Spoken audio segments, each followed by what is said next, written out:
يلعب كرة حلوة قوي ناجحة، يكمل امامنا هنا السريع يوسف عطال، هي يوسف عطال يصنع ويسجل رضوان بركان، وينفجر بركان الفرح هنا في ملعب المباراة لمنتخب الجزائر. شفت الكرة الحلوة، شفت اللمسة، كرة حلوة قوي في بركان الفرح في ملعب المباراة. بص كرة حلوة قوي من فيكتور نجحل، ضرب بيها دفاع منتخب الاحمر البحريني. يا ولد يا عطال، داس على الكرة، داس على الكرة وانطلق، داس على الكرة وانطلق في لقطة من اللقطات الجميلة هنا للمنتخب الجزائري، صاحب الخبرة وصاحب القدرات، لاعب السطح هو مرهون لما يلعب مرهون، لكن التحرك المرة دي التعادل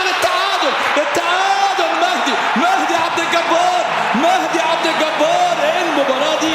ايه ده المنتخب البحريني الجبار. شفت مرهون لما بيلعب يمرر كورة، وادي امامنا اللي عمل التحرك امامنا علي مدان امامنا، عملها بكعبه والدبل كيك، وادي عرضية الثاني بولبينا، عادل بولبينا يسجل الهدف الثاني للخضر. اي روعة، اي متعة. قال لك احنا قاعدين، احنا مش ماشيين، احنا حاملين اللقب.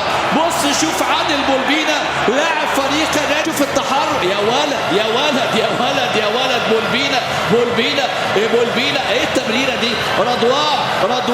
رضوان بركان اللي سجل التقدم في 2023 ودخل بديل في المباراة الماضية. وهنا ياسين بنزية صاحب الخبرات، ياسين بنزية في مواجهة، ياسين بنزية 1 2 3 فيفا الالجيري امامنا الهدف الثالث هنا. ورضوان بركان اللي امامنا هو، بص لعبها بقدم اليمين، ودى الراجل في الزاويه الشمال، شمال حارس المرمى، ويضعها في الجزائر اللي يريد ان يزيد من غله الاهداف ويريد ان يسجل. بولبينا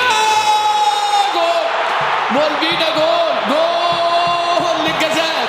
عادل بولبينا في لقطه من اللقطات الحلوه، ولكن رضوان زدته هنا، ورضوان ضربه راسيه قويه في اللقطه اللي امامنا. هتشوف ناصر وزروق المنتخب الاول الجزائري. بولبينا الرائع، ايه الجمال ده؟ ايه يا عم عادل بولبينا؟